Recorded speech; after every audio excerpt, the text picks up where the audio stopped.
Well, good afternoon, everyone. Thank you for joining us. My name is Lanhee Chen. I'm the David and Diane Steffy Fellow in American Public Policy Studies at the Hoover Institution. I want to welcome you to Hoover Capital Conversations.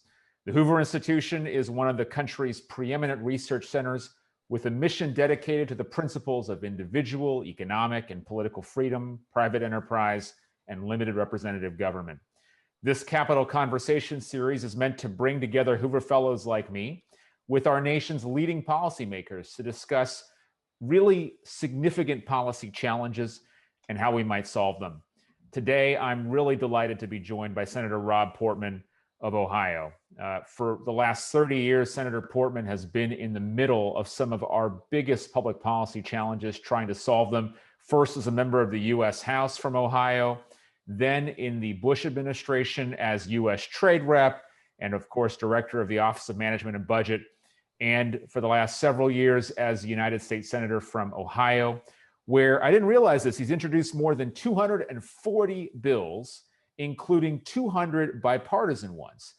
He served on a number of different committees across a number of different issue areas, really has been a leader on so many different issues. Senator Portman, it's great to be with you today. Thanks, Lonnie. Always good to be with you, my friend. So I want to start with a simple question. Is bipartisanship dead?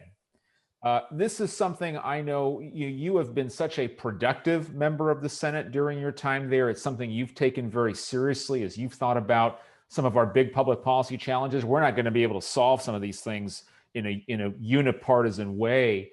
But gosh, there's a lot of pessimism around America now about whether we can still get things done in a bipartisan fashion. What's your view on that? And do you think it's possible? Well, Lonnie, I think it's harder than it was 30 years ago when I first kind of got into the public service space. I was working in for George H.W. Bush, including as his legislative director, believe it or not. And I think things have changed enough that it's harder, to find a consensus. However, you can find it. And you mentioned the work we've done in the administrations, both with regard to President Obama and President Trump. We were able to get a lot of things done that help the country on things like the opioid crisis, also on human trafficking, but also on tax reform. And we were able to, on a bipartisan basis, move some issues forward that were under the radar, but very important. The problem has been the bigger issues, the tax issues, the healthcare issues.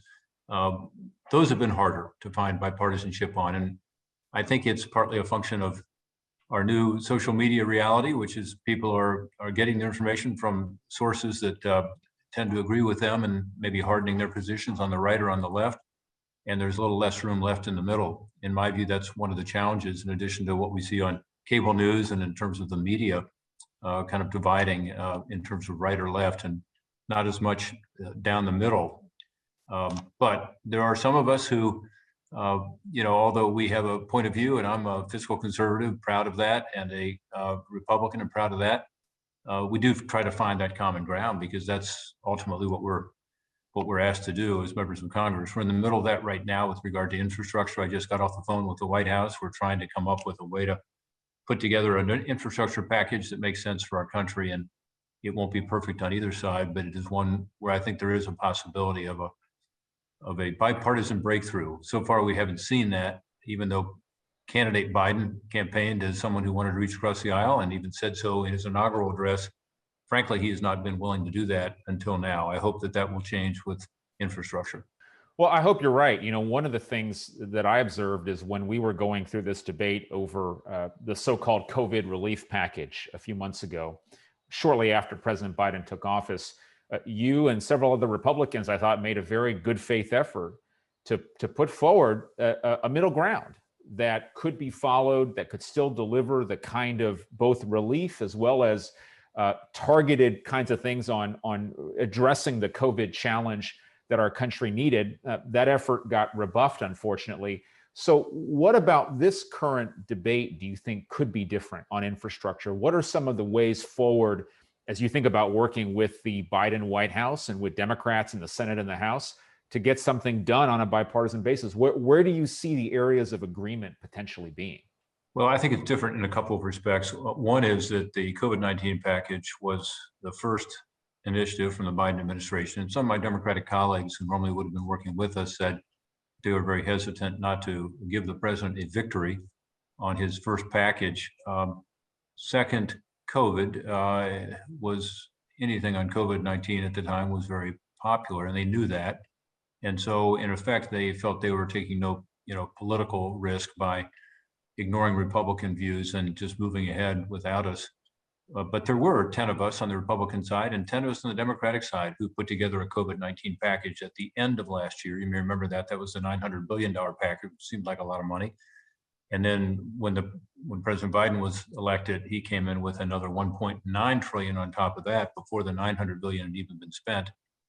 And there were again 10 of us Republicans who put together a proposal, went to the White House, and the next morning we were told, before any negotiation had taken place, that they were going to use this extraordinary measure called reconciliation, which essentially says you don't need to have votes from the other side because you can do it with a bare majority of 50 votes, which is what they did.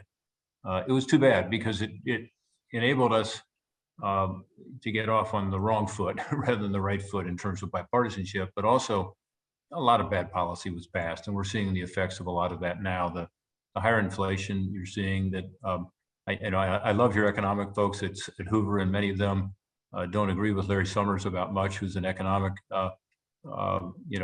expert on the Democratic side, but they would have all agreed that by priming the pump the way they did at a time when the economy was improving anyway, that there would likely be pressures on inflation and ultimately interest rates. And we're seeing that. The consumer price index is up, highest it's been, for many years, really going back to, probably 20 years ago. And you also see, unfortunately, a lot of funding that's not being used for COVID, but used for other purposes, because the 1.9 trillion included a number of things that had nothing to do with addressing the healthcare crisis, the COVID-19 crisis. So we'll see how this all shakes out in terms of the economy, but I'm very concerned that there was too much stimulus added to the economy at a time when it wasn't needed. And specifically, this proposal extended the federal supplement on unemployment insurance, which has dealt the economy a double blow. One is the higher inflation and the more, pressure on interest rates, but the other one is the difficulty in finding workers. And this is now a national crisis. We have 8.1 million jobs open right now. So it's a record number of job openings. Never have we had this in our nation's history. And it's really creating an impediment to economic recovery to the point that some businesses are literally closing. There's a restaurant in Columbus, Ohio that just closed because they simply cannot find workers. And other businesses are struggling, or they're lowering their expectations for the future because they're not going to be able to find the workers to be able to expand markets as they would like to. And others yet are using technology or automation to replace workers, which is not a good thing. So this is having a detrimental impact already. And my hope is that more states will join Ohio, my home state, which just decided to do this, and about 18 other states as of this afternoon who are saying, let's stop this $300 additional supplement on unemployment insurance on top of the state benefit. And let's get back to a more normal situation where, yes, people who lose their job through no fault of their own are able to get help from unemployment insurance. But when there's so many jobs being offered, let's shift the emphasis to how to encourage people to go back to work. How do you make the argument about the importance of a fiscally responsible approach going forward when it just seems like it is so easy for there to be proposal after proposal that will spend an unprecedented amount of money? I mean, if you look at, for example, the President's American Jobs Act, the amount of spending contained in there, the amount of spending we're talking about now in this infrastructure package, a lot of this, I think, to many Americans sounds enticing at some level. The notion that, we can generate activity, we can generate jobs if only government gets more involved. How do you present the counter argument in some ways to that? How do you present the argument for the value of fiscal responsibility? Well, it's easier to make the argument today with the excesses of the Biden administration. You're right, when you add those up, that's about $6 trillion of new spending. Again, let's put this in perspective. That used to be a lot of money. Our budget's just over $4 trillion for everything. And So you're looking at the largest debt in our nation's history, of course, but as a percent of GDP, which is really what you ought to look at, what the percent of the economy, what's your sort of your carrying cost.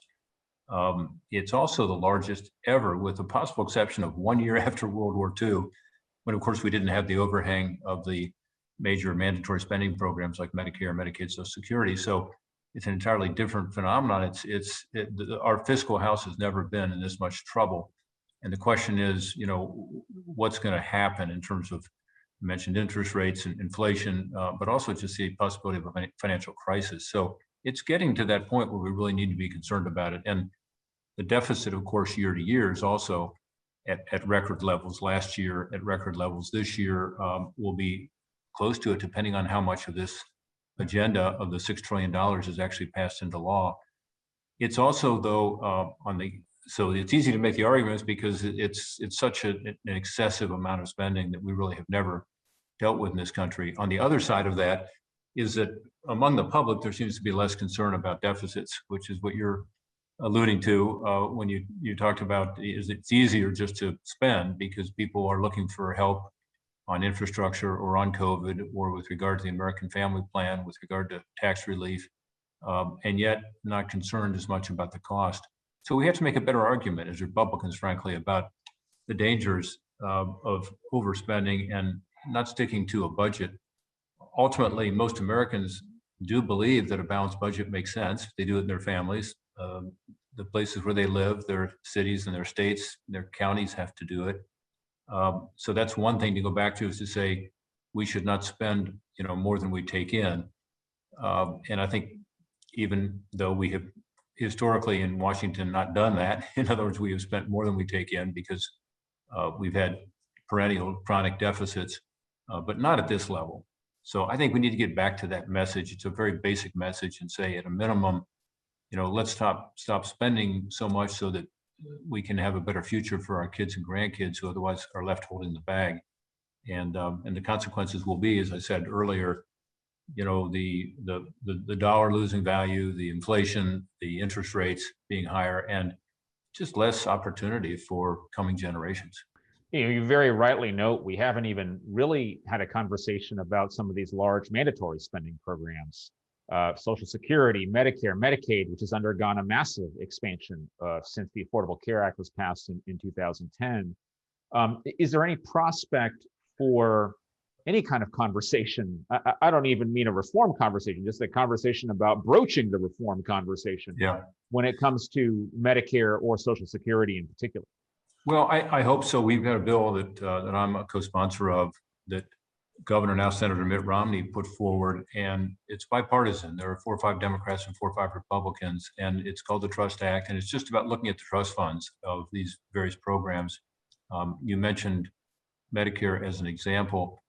The Medicare Trust Fund is a little different than the Social Security Trust Fund because it doesn't pay for as much of the program. About 2/3, 3/4 of Medicare is really paid for ultimately through general revenues. But the trust fund is an issue, and that's one that I think even Democrats have to agree needs to be addressed. Certainly the Social Security Trust Fund is a huge issue.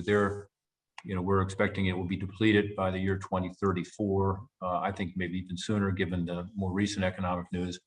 But that's the sort of thing where I would hope we would be able to get people focused, is how to fix these trust funds, which in effect then enables us to change the trajectory. If in fact that trust fund becomes insolvent, by the way, in 2034, as an example, under law, there'd be a 25% roughly reduction in Social Security benefits.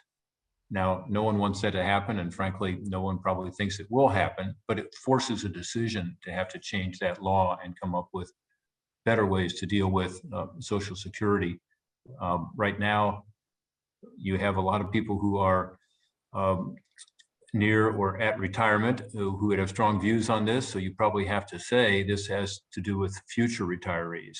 Mm-hmm. And that's all the more reason to get started on this right now, because we have more and more people obviously over the age of 62 or 65, and that cohort's growing. So the sooner we can begin this process, the better as to future retirees. Why do you think there's not more of a bipartisan consensus on these questions? When it seems to me, and correct me if I'm wrong, if you do see the bipartisan consensus there, that would be of note, certainly. But it seems like these are such significant problems that affect people in red states and blue states. This is not just a red state problem. The solvency of Social Security or the ability for Medicare to continue to provide, certainly the trust fund side, to provide inpatient services as those become more expensive over time.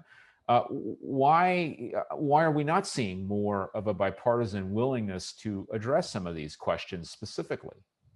Well, I think in healthcare, it's harder because it's healthcare, and because, again, the trust funds, Part A, Part B trust funds, as an example, are not as big a part of the overall financing of the program. So much of it comes from general revenues, and people would say, well, let's just raise taxes on the Democratic side. By the way, that's not sustainable because you can't raise taxes high enough to keep up with the mandatory spending, as you know. I mean, mathematically, it's simply not possible. Right. So we have to deal with this over the next 30 years or we will bankrupt the country. But on Social Security, I think there's a chance. I do.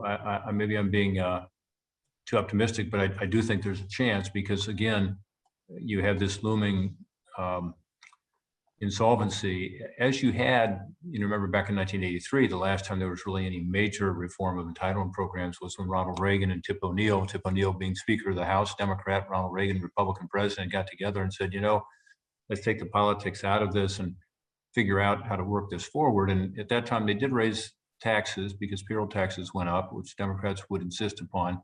But they also made adjustments in the benefit formula. And in doing so, they were able to save Social Security in essence until now. And by the way, in the election in 1984, Ronald Reagan won, as I recall, 49 of 50 states. Yeah. So it was not the political death knell that people thought it would be, with Republicans, again, advocating for reforms that resulted in adjustments to the benefit side. So it's possible to do it. It's, in effect, as you can see there, easier to do it in a way with divided government. Well, we have divided government now. And so maybe there is a way to do it. I shouldn't say we have divided government now. We have a 50-50 Senate, but we essentially operate in 50-50 Senate with those narrow margins and narrow margins in the House where you've really got to get Republicans and Democrats, some of them working together. And after 2022, there's a possibility we could have a majority in the Senate again and a majority in the House based on historical standards. That probably is more likely than not, because typically the president that wins the White House in an election during that first midterm loses seats in the House and the Senate. So maybe that will be a better opportunity even for true divided government between the House, Senate, and the White House to be able to take the politics out of some of this and get some of these things done that really have to be addressed. More broadly, I think one of the challenges that we face right now, in addition to all of these fiscal issues, is how can we keep the American economy competitive in this sort of globally competitive or globally contentious environment? There's some legislation I know you've worked on that would really bolster our efforts at innovation, at research and development, at creating the right environment for the U.S. economy to be more competitive. How do you think about the competitiveness of our economy, and what are some policy changes we might make to ensure that we remain the most innovative place to start a business, to grow a business, and to create jobs as we move toward future generations? Well, Lanhee, I would start with the tax and regulatory environment and make the simple point that after 2017, which was the tax reform and tax cut legislation, and the regulatory reforms that were made during 2017, 2018. During 2018 and 2019, when the tax bill became, a part of the international competitiveness issue, we got more investment in jobs here in the United States by lowering taxes. In other words, we took our tax rates to a lower level than most countries around the world. We got to about the average of the OECD countries, and we created additional incentives to bring IP back and went to a global tax system that made more sense. Rather than taxing foreign income and then taxing it at home, we did what most countries do, which was we simply taxed income here, and it helped. And so you had, as of the months just before the pandemic, not just strong economic growth, but a very inclusive economy in the sense that wages were going up primarily for low and middle income workers.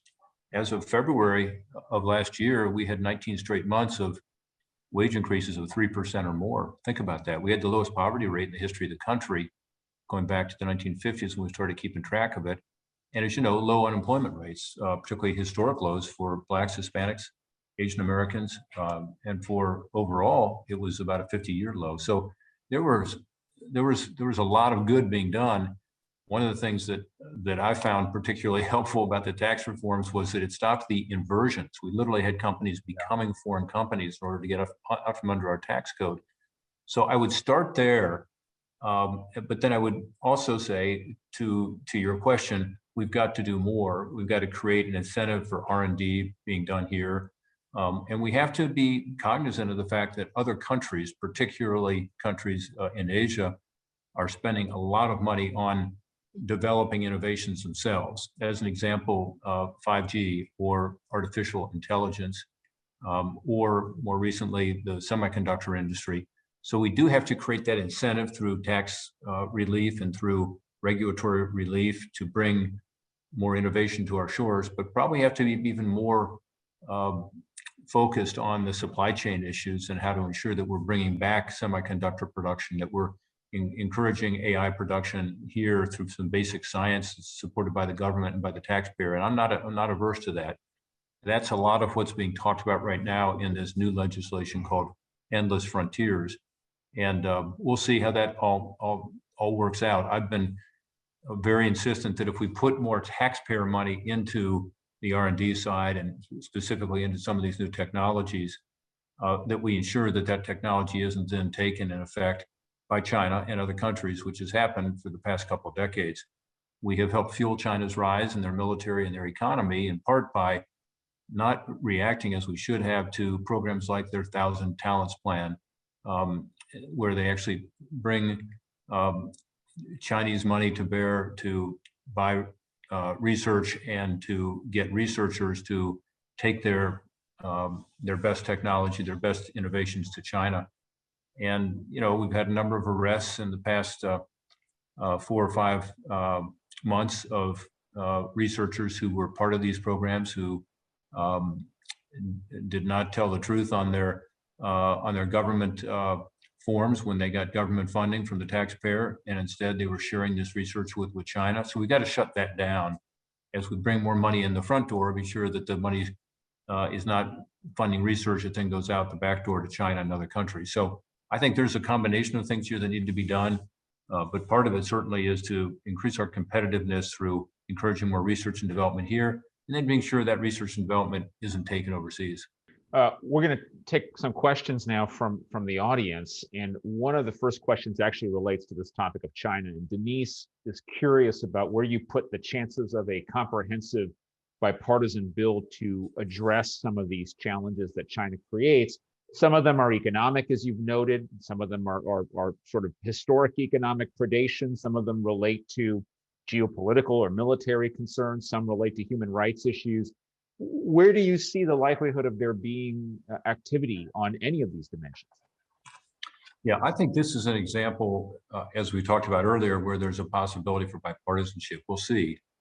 But I think that the idea of making it easier to do research here in this country, and particularly with regard to these areas, I mentioned 5G and artificial intelligence, certainly what's going on with semiconductors right now, where we have a real supply chain failure. I think there's a possibility of us doing something on a bipartisan basis here. And again, my insistence would be that as we do that, we also protect what we're doing here and not allow our particularly taxpayer-funded research to be taken overseas, and essentially allowing China to leapfrog us on economic and military and healthcare and other sectors. So I think it's possible, and I think that's why I'm more hopeful than some about some bipartisanship even during this year, where it's been pretty tough so far to get any sense of comedy from the Biden White House. So I'm hopeful that can happen, and certainly should happen. The other thing that we must mention with regard to China is the human rights issues, and particularly what's happening with regard to the Uyghurs, the Tibetans, what's happening in terms of them using technology including facial recognition technology and other innovations that they have made to help keep the regime in power and to abuse human rights. And we have to be cognizant of that as well and take that into account. Ronald's got a question about this issue of shifts in public attitudes. In particular, he asks about, is it possible to shift the public thinking that some seem to have that the federal government is responsible for solving every problem in our lives?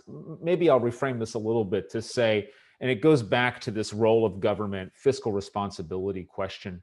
Do you see there being an opportunity to shift the public's attention? Is there a particular issue you think that might animate the public's attention? One of the challenges, the numbers we're talking about in terms of spending, for example, are so enormous.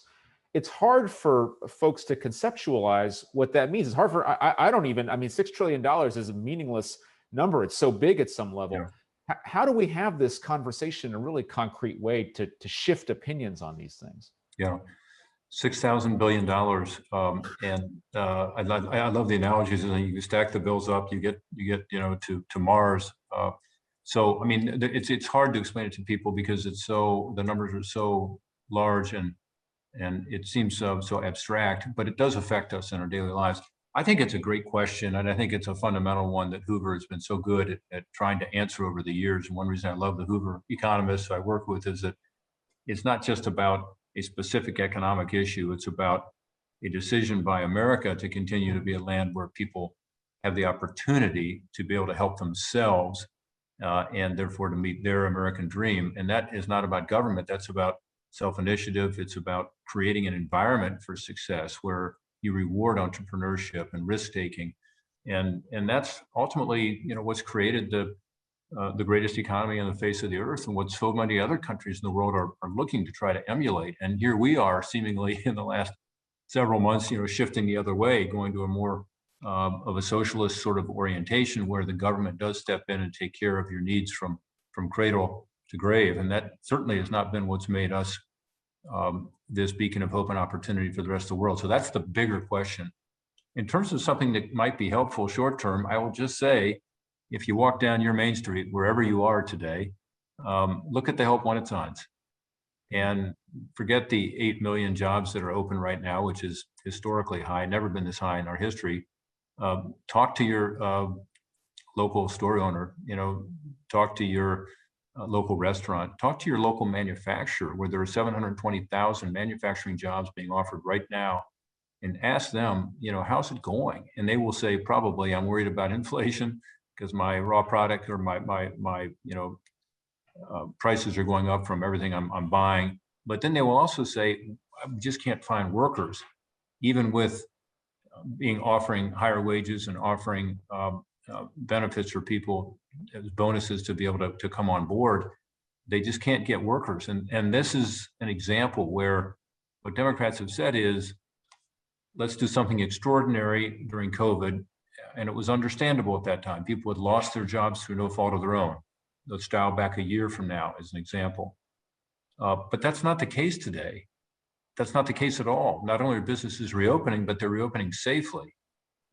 Schools hopefully will start to reopen soon around the country. Many have, but about 54% of them, I'm told, are offering K through 12 on a regular schedule. The others are not. So this is all things that I think the American people will look at this and say, wow, why are we continuing to have a federal taxpayer supplement on top of local, state unemployment insurance that creates a situation where a number of people, to be precise, on average, 42% of the people are making more on unemployment insurance than they could at their job, where on average, people are being paid twice the federal minimum wage to be on unemployment insurance. And that creates a disincentive to go back to work. I've been accused by some of my colleagues on the Democratic side of saying that I think people are lazy. Not at all. I think people are logical. And if you're giving people more money not to work than to work, and they can stay home and perhaps work on other projects and be with their family, it's the government creating a disincentive to allow, again, individuals to achieve their American dream and their sense of success. So I think it's bad for the individuals. I think it's bad for these families. I think it's bad certainly for our small businesses. and our larger businesses, by the way, and it's terrible for the economy. And some of these jobs, will go away. So this is a true danger, because there are restaurants that are closing down, as I said, and other companies. There are others that are finding ways to automate and not to have those jobs in the future. So it actually is removing some jobs from our job market, which is exactly the opposite of what we ought to be doing. The dignity and self-respect that comes from work is a good thing. In the sense of fulfillment you get from a hard state work is a good thing. So I think that may be an example, Lanhee, maybe just because one I'm so focused on today, where American people sort of say, okay, well, we get this. There's two visions here. One is you pay people not to work, and the other is you give people an incentive to go back to work. Yeah, the distinction is a very stark one, and I do think will have lasting repercussions for our economy if people fall out of the labor force and make decisions essentially to exit the labor force. It may make them less competitive, if and when the time comes when they decide they want to come back in. That may be Absolutely. a much more difficult problem. With things moving as quickly as they are, your point is exactly right. I mentioned the 720,000 manufacturing jobs that are open right now. Some of those manufacturers are telling me, including one in Ohio who needs 60 people right now, and she's only got 250 people in her company, that those who are not coming back are losing their ability to keep up. And they're losing effective training, and the technology is shifting. And she's worried that they become less employable by staying out of the labor market for so long and having this big gap in their resume. So you're right. It also, as a labor market expert like you are, you see that this is actually hurting those individuals in terms of their ability to keep up and to stay at it and to be getting the latest training. We have a couple other questions about the possibilities for bipartisan action on a couple of areas. So I want to tick through them. Valerie asks about climate change. Do you see there being the possibility of any bipartisanship on that issue? I do. I don't think it's going to be, the kind of cap and trade sort of approach with regard to energy credits that has been talked about in the past. I think it's going to be more focused on some of the doable things that actually will make a big difference over time. One, of course, is in the energy sector, where if you look at the massive shift toward electric vehicles, everybody believes that in the next couple of decades we'll have a lot more electric cars. How will they be powered? In Ohio today, 43% of that power comes from coal, as an example. And so I think that will be a shift in terms of power generation, and in particular, using technology to be able to use particular natural gas and other fossil fuels like coal while sequestering the carbon. So you capture the carbon and sequester it and create a market for carbon. There's some great new technologies there, finally, and I do think there's a strong interest on Republicans and Democrats to say, let's figure out how to take our power sector and take the CO2 emissions out substantially, which would help everything, including transportation, given the move to electric vehicles. So that's one area where I think there's a great potential. There's also, of course, a lot of talk about new technologies, including in the nuclear space.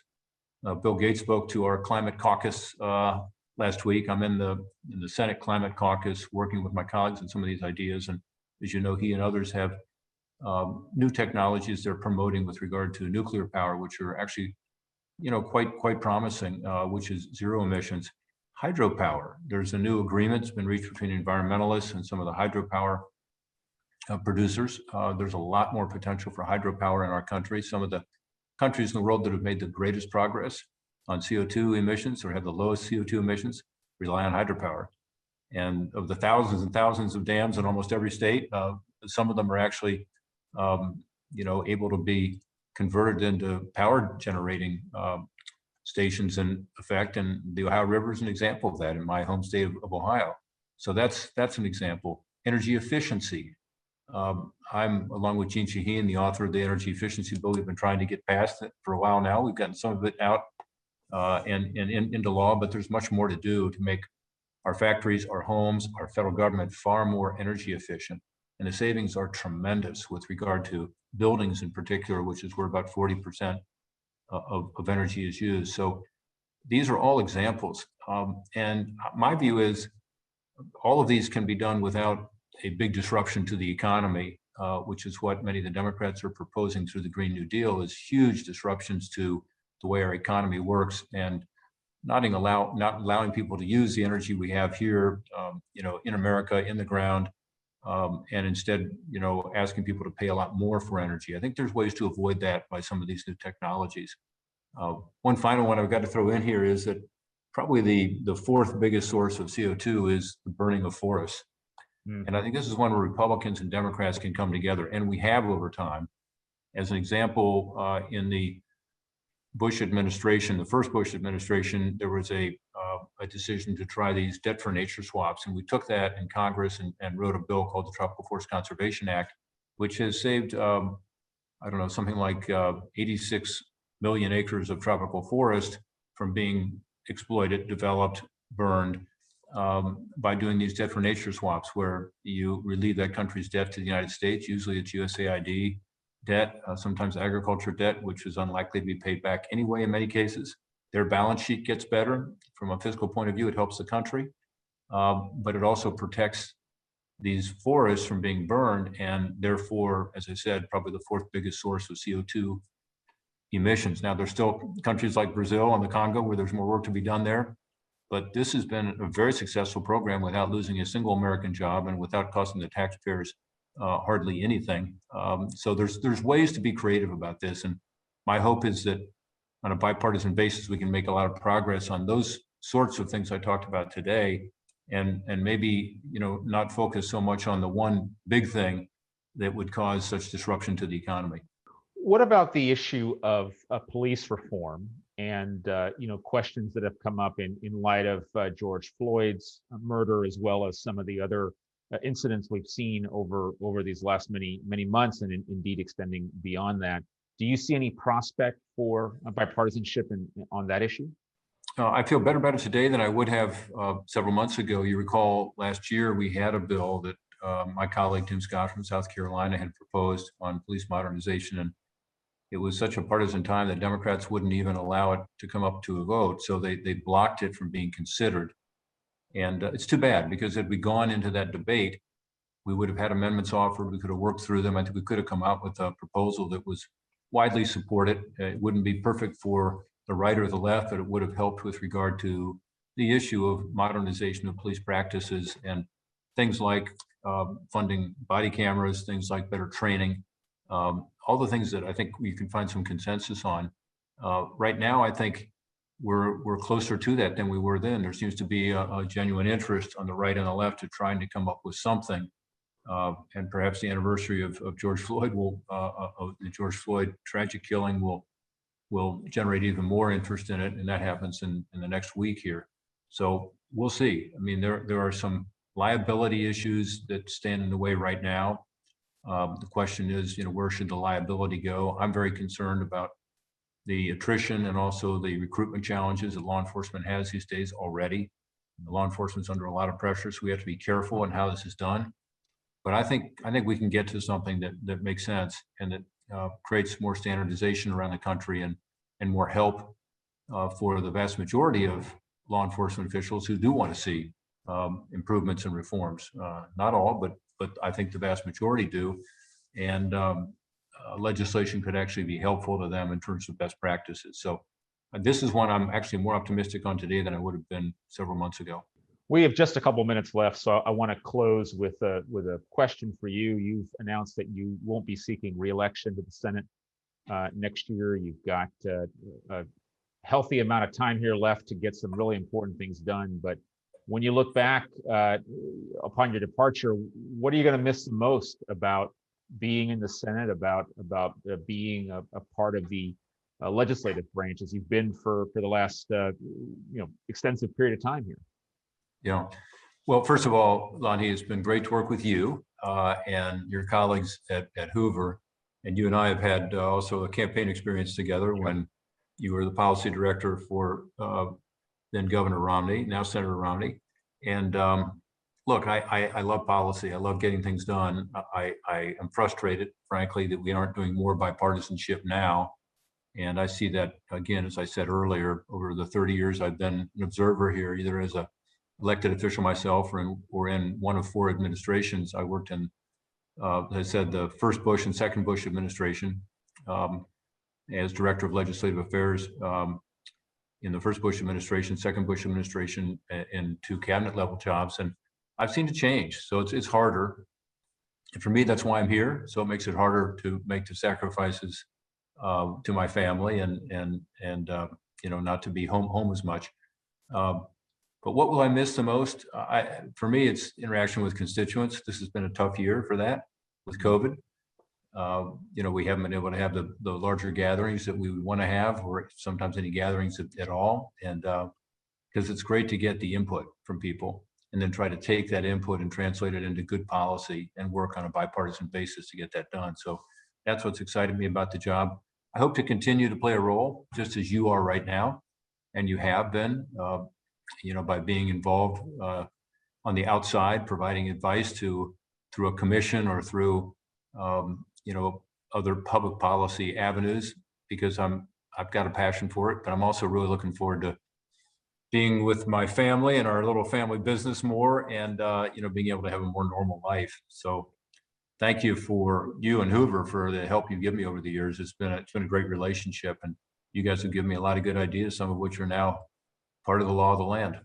Well, thank you for the leadership you've taken, the substantive role you've played in the dialogue. I think people can see very clearly from our conversation that you are a person of great, deep substance, a thoughtful leader, someone who's been at the center of all these issues. So certainly from us, thank you for all that you've done in your public life. And we look forward to seeing you in your next chapter, wherever that might be. So thanks for taking the time today, Senator. Really appreciate it. Thank you. And likewise, Lanhee, I'm encouraging you to run for office, as you know. So as I step out of elected office, I think you ought to consider it. Well, thank you. I appreciate that very much. All right. Thanks, everybody. Thank you. I'm getting in trouble. Thank you for being with us today. You can learn more about our series at Hoover here at hoover.org/Capital Conversations. And our next discussion will be May 26th with Kevin Hassett, my colleague, and Senator Jack Reed. Thanks for being with us.